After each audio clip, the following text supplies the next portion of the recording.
আসসালামু আলাইকুম। আমি দলমত নির্বিশেষে একটি কথা বলতে চাই। সেটি হচ্ছে আমি কোনো দলের কথা বলছি না। আমি ছাত্রদের কথা বলছি না। আমি বাংলাদেশের মানুষদের কথা বলছি। সব মানুষদের উপলক্ষ করে আমি একটি কথা বলতে চাই। সেটি হচ্ছে এমন একজন ব্যক্তি আমরা দেখতে চাই যে কিনা আমাদের কষ্টটা বুঝবে।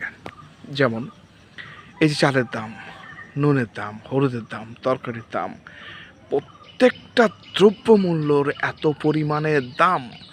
ঠিক আছে, আমি চাই যে অনেক জায়গা দেখেছি বাংলাদেশের যে আবাসিস্থান, আবাসিক এলাকার দিকে মানে এই জমির মালিক এ, ওই জমির মালিক এ, এই জমির মালিক ও, ওই জমির মালিক এ। এই সমস্ত জায়গা আগে দেখেছি ধান চাষ হতো।